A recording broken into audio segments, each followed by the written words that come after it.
जय हिंद साथियों, आपका अपने यूट्यूब चैनल में हार्दिक स्वागत है।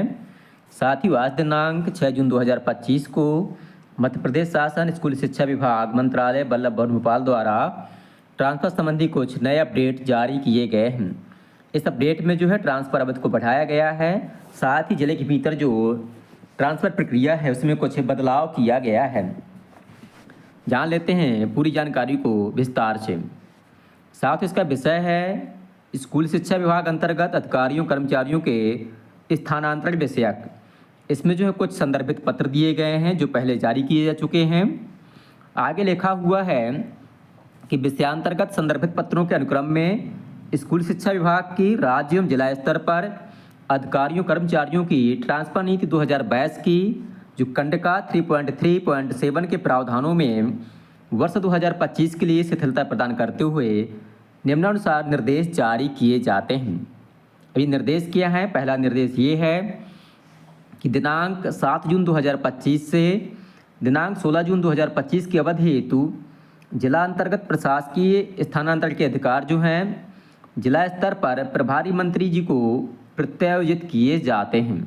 अर्थात जिले के भीतर प्रशासकीय ट्रांसफर प्रभारी मंत्री के अनुमोदन के बाद ही हो सकेंगे। आगे ये भी दिया हुआ है कि जिला स्तर पर स्थानांतरण अवधि में जिला संवर्ग के तृतीय एवं चतुर्थ श्रेणी के जो शासकीय सेवक हैं जैसे कि प्राथमिक शिक्षक हैं, सहायक शिक्षक हैं, प्राथमिक शिक्षक विज्ञान हैं, सहायक शिक्षक विज्ञान हैं, प्रधानाध्यापक प्राथमिक शाला के हैं इत्यादि। साथ ही जो लिखित कर्मचारी हैं, बाबू वगैरह हैं, वृत्त संवर्ग के जो कर्मचारी हैं उनके जिले के भीतर ट्रांसफर प्रभारी मंत्री के अनुमोदन के बाद कलेक्टर महोदय के माध्यम से हो सकेंगे।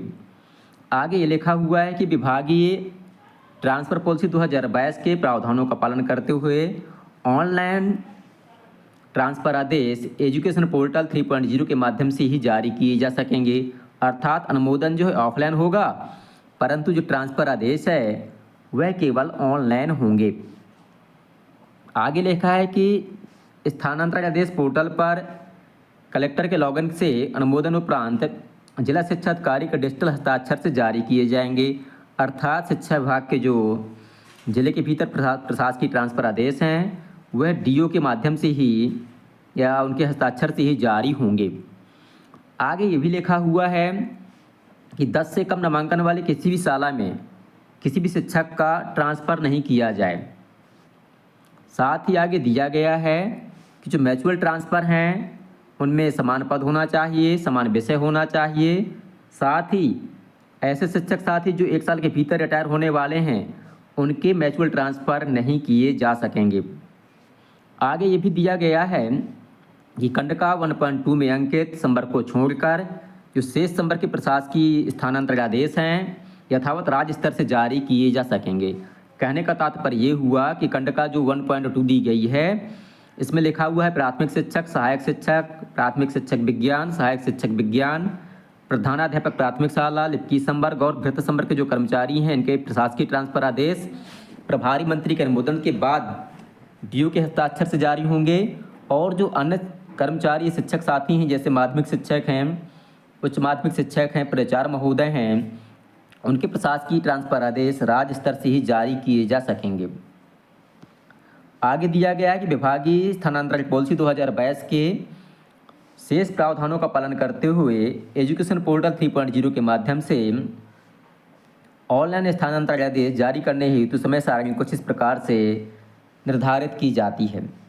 पहला है जिला संवर्ग के तृतीय एवं चतुर्थ श्रेणी कर्मचारी जैसे कि शासकीय सेवक हैं, जैसे कि प्राथमिक शिक्षक हैं, सहायक शिक्षक हैं, प्राथमिक शिक्षक विज्ञान, सहायक शिक्षक विज्ञान, प्रधानाध्यापक प्राथमिक शाला, लिपिकी संवर्ग के कर्मचारी, वृत्त संवर्ग के जो कर्मचारी हैं जिले के भीतर जो ट्रांसफ़र किए जाने की जो शिथिलता अवधि है उसको बढ़ाकर 7 जून 2025 से 16 जून 2025 तक की जाती है।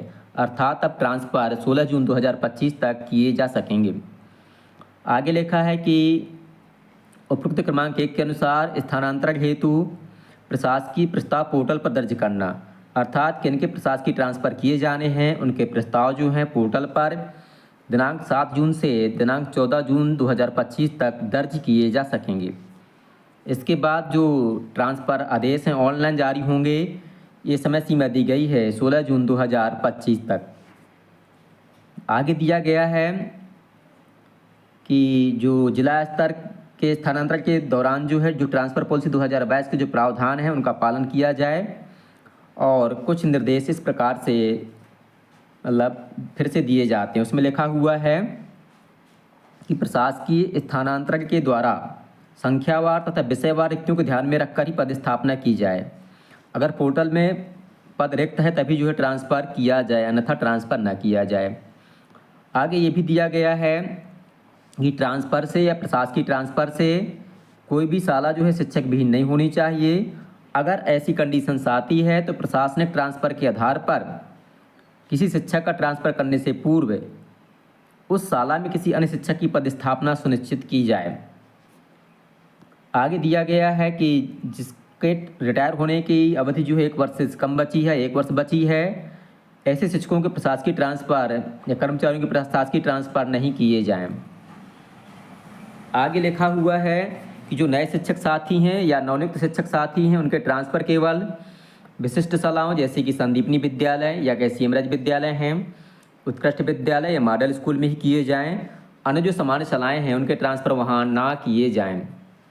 आगे लिखा है कि वर्तमान ट्रांसफ़र अवधि में दिनांक 7 जून 2025 के पूर्व राज्य स्तर से जिन शासकीय सेवकों के प्रशासकीय ट्रांसफ़र हुए हैं उनको पुनः ट्रांसफरित नहीं किया जाए, मतलब उनका पुनः स्थानांतरण नहीं किया जाए। कहने का तात्पर्य ये हुआ राज्य स्तर से जिनके आदेश 7 जून 2025 के पहले जारी हो चुके हैं उन शिक्षकों का पुनः ट्रांसफ़र नहीं किया जाए।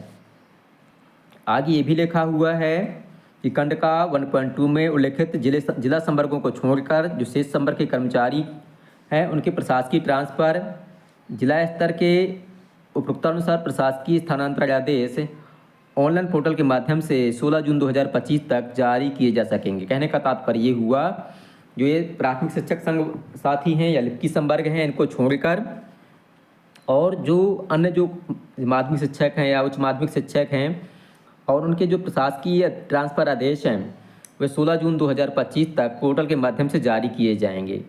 अध्यापक साथ इसमें केवल प्रशासकीय ट्रांसफ़र के बारे में कहा गया है, कहीं भी जो स्वैच्छिक ट्रांसफ़र हैं उनका उल्लेख यहाँ नहीं किया गया है। तो इस प्रकार से जो स्वैच्छिक ट्रांसफ़र हैं संभवतः ऑनलाइन ही होंगे और ऑफलाइन नहीं होंगे। यदि किसी शिक्षक साथी को या किसी लिप्की संवर्ग के बाबू को या भृत्य को ट्रांसफ़र अपना जिले के भीतर करवाना है तो वह प्रभारी मंत्री के माध्यम से अपना ट्रांसफ़र जिले के भीतर करवा सकते हैं। साथ ही जो कर्मचारी संगठन है उनको मांग रखनी चाहिए कि जो ट्रांसफ़र प्रक्रिया है पूरी तरह से ऑनलाइन हो, किसी प्रकार का मानवीय हस्तक्षेप ना हो, ताकि ट्रांसफ़र प्रक्रिया में पारदर्शिता बनी रहे। साथ ही ये थी एक ट्रांसफ़र संबंधी छोटी सी अपडेट। आपको जानकारी पसंद आई तो वीडियो को लाइक करें, अपने साथियों के साथ शेयर करें और हमारे चैनल को सब्सक्राइब करना बिल्कुल भी ना भूलें ताकि आगे आने वाला अपडेट आपको समय से मिल सके। बहुत बहुत धन्यवाद।